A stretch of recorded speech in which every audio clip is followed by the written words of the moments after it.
অটোরিকশায় চড়ে নরসিংদী থেকে গাজীপুরে যাচ্ছিলেন একই পরিবারের 7 সদস্য। তাদের 3 জনই শিশু। গাজীপুরে হায়দ্রাবাদ পার হওয়ার সময় জয়দেবপুরগামী ডেমু ট্রেনের ধাক্কায় ছিটকে যায় অটোরিকশাটি। ঘটনাস্থলে নিহত হয় চালক সহ 7 জন। হাসপাতালে মারা যায় আরেক আরোহী। রেললাইন বরাবর কাঁচা রাস্তার ক্রসিংয়ে কোনো গেট না থাকায় দুর্ঘটনাটি ঘটেছে বলে অভিযোগ এলাকাবাসীর।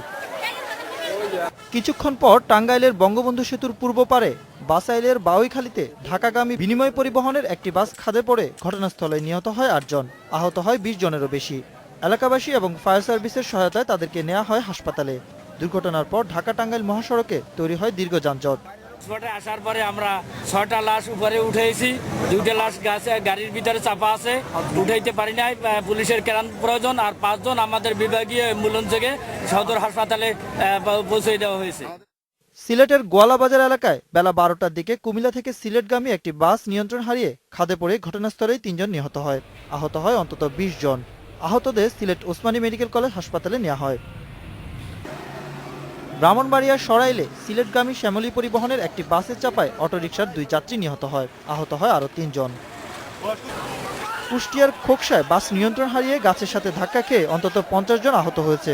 এর মধ্যে বেশ কয়েকজনের অবস্থা আশঙ্কাজনক বলে জানিয়েছেন চিকিৎসক। Ashraf Alam, independent news, Dhaka.